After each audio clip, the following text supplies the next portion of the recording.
આજરોજ સુરત શહેરના ઝોન 2 વિસ્તારના જે 5 પોલીસ સ્ટેશન છે, જેમાં લિંબાયત, ઉધના, ડિંડોલી, ગોડાદરા અને સલાબતપુરા, આ 5 પોલીસ સ્ટેશનમાં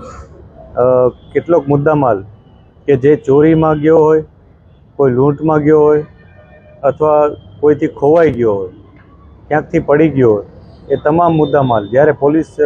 ડિટેક્શન કરી અને રિકવર કરે છે, ત્યારે એના જે હકદાર લોકો છે એવા એ અરજદારો અને ફરિયાદીઓને એ પરત આપવાની એક પ્રક્રિયા, એક ઝુંબેશ અમારા સીપી સાહેબના પોતાના કોન્સેપ્ટ હેઠળ ચાલી રહી છે, જેનું નામ તેરા તુજકો અર્પણ એ શીર્ષક હેઠળ અમે આ કાર્યક્રમ ચલાવી રહ્યા છીએ. આ કાર્યક્રમ અનુસંધાને આજે આ 5 પોલીસ સ્ટેશનના કુલ 191 મોબાઈલ, 21 વાહનો, સોના ચાંદીના જે દાગીના જે ચોરીમાં અને ઘરફોડમાં ગયા હતા અને રોકડ રૂપિયા, એમ કુલ મળી અને કુલ 40,59,000 રૂપિયાનો મુદ્દામાલ અમે આજે અલગ અલગ ફરિયાદીઓને પરત આપેલ છે, જેમાં કેટલાક ભોગ બનનારાએ પોતાની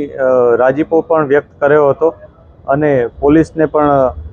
આશીર્વાદ પણ આપ્યા હતા. અને આ બાબતથી અમને પણ એક ઉત્સાહ મળ્યો છે, એક પ્રોત્સાહન મળે છે અને આ પ્રકારના સતત કામગીરી પોલીસ કરતી રહે એવા પ્રકારનું અમને એક પ્રોત્સાહન પણ મળે છે. સૌથી વધુ મુદ્દામાલ ક્યાંથી રિકવર થયા, કેટલા લોકો? અત્યારે જે અમને ટોટલ આ વખતે જે આ કાર્યક્રમ રાખ્યો છે, એમાં ઉધના પોલીસ સ્ટેશન વિસ્તારના 17,10,000 જેટલો મુદ્દામાલ ઉધના પોલીસ સ્ટેશન દ્વારા રિકવર કરવામાં આવ્યો છે, જે અમે ફરિયાદીઓને પાછો આપેલ છે.